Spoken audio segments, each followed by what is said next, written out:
Have you ever thought about the complex problems that face our world today? From political turmoil to environmental degradation to income inequality. Now, it's easy to see these problems as simple, but they are actually quite complex and multi-layered with problems that run deep. Now, in order to truly make progress in solving these complex problems, we need to engage in introspection, question our own beliefs, biases, and assumptions, and have the courage to challenge the status quo. Now, if you have what it takes, I'd like to invite you to watch the rest of the video. Much of the science that we learned in school, we learned by looking at things at a microscopic level. Let's say if we want to understand a chair, we started by understanding the different elements that the chair is made out of and try to understand it from the ground up. But this reductionist approach may not always be reliable, especially when it comes to understanding complex systems and complex problems. In order to tackle problems at this level, a macro level, so to speak, we need to look at things as a whole rather than a part of a whole. And for that, a separate field of study may be required. And that's where the subject of systems thinking comes into play. Systems thinking is a way of looking at the world and problems that considers everything as interconnected and interdependent. Imagine a city as a big system, with people, roads, buildings, and cars as different parts of the system. If one part is facing a problem like traffic, then it can directly impact other parts of the system like people getting to work on time. It helps us see how the entire city works together and find solutions that work for everyone and not just one part of the city. It also helps us understand how changing one thing can directly impact other things. So it's important to look at the bigger picture if we want to solve problems effectively. The number one really important systems insight is that systems behavior arises from its interrelationships and goals, and not the elements or the people who act on it. However, our organizations have been built around this strategy of hire and fire with the false assumption that changing the elements in the system will somehow cause a change in the behavior of the system.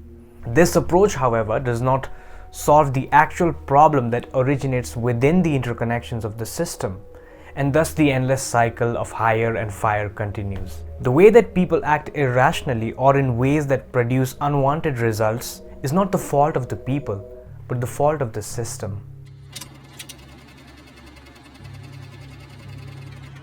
Have you ever thought about how organizations often struggle to foster creativity and innovation, but rather end up encouraging a culture based on fear? Just last year in our agency, we were really focused on, hitting our sales targets, smashing our revenue goals, trying to convert as many clients as we can. But what was happening behind the scenes was we were treating our work as a means to an end and not an end in itself. The reason we started our agency was that we were enjoying the kind of work that we were doing, but we weren't enjoying it anymore. So recently we've realized that we had forgotten all about learning, the joy of learning. And when learning is eclipsed by performance, everything suffers. The people who are working in that organization suffers, and the customers or the clients that the organization aims to serve, or the world that the organization aims to serve at large, also suffers as a result. So on this note, I want to talk about an author known as Friedrich Laloux. He has some insightful gems to share about organizations and how they are formed and what the future of organizations really looks like. As the author of Reinventing Organizations, Laloux argues that these problems are deeply rooted in the traditional hierarchical structures of our organizations. But what if we look for inspiration in an unlikely place, nature? In nature, we can observe self-management, collaboration, and a deep focus on fulfilling an evolutionary purpose. In today's fast-paced world, one field that has seen incredible growth and development is the field of artificial intelligence. And no, AI definitely didn't write this video. But what many people do not realize is that the inspiration for these advanced technologies like machine learning and AI can be found in the intricacies of nature's prototypes. By observing and emulating these natural systems, we may be able to create or develop even more effective organizational structures. Deep in the heart of the forest, a hidden world exists. A world of organization, collaboration, and problem solving. A world where the seemingly insignificant become powerful. Welcome to the world of ant colonies.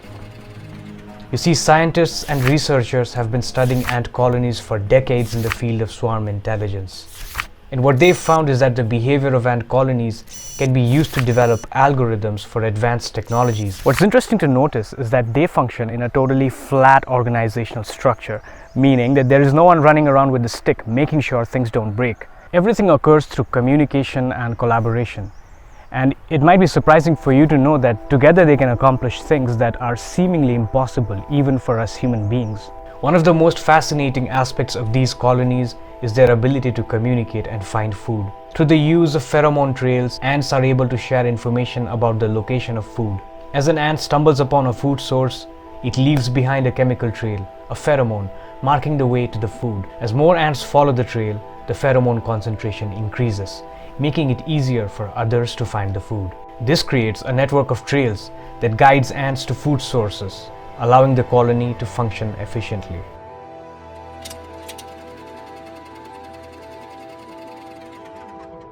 So the first time I ever learned about thinking in system was from this book called E-Myth by Michael Gerber. And basically it's a book about how, systems-driven businesses are easier to scale. And that is a brilliant insight to take from that book. But that book left me with a lot more questions than I started off with. And it led me to understand this whole perspective of looking at things through systems.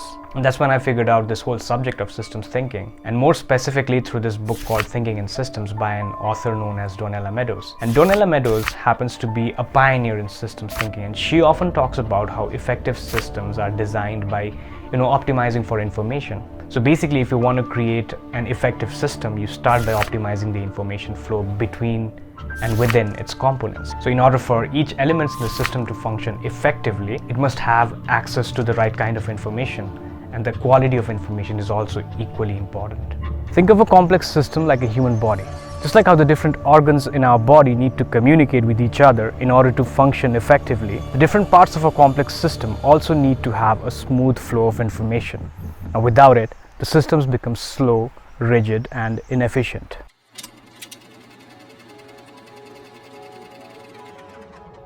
Now, if you work in a team, try to optimize the flow of information within the team members and observe the feedback that will arise from it. Most often, systems have an emergent property of being self-restorative or self-correcting once the flow of information is optimized. Frederick Laloux writes, "This is how nature has worked for millions of years. Innovation doesn't happen centrally according to plan, but at the edges all the time, when some organism senses a change in the environment and experiments to find a response. Some attempts fail to catch on, others rapidly spread to all corners of the ecosystem. Reality is the ultimate referee." If you think about nature and living systems, you'll realize that living systems have this innate capacity to detect changes in the environment and to react accordingly, to adapt accordingly. Let's say if you're traveling from a hotter climatic region to where I am right now in Gangtok, Sikkim, and it's pretty cold right now because it is in the northern region of India and it's also February right now.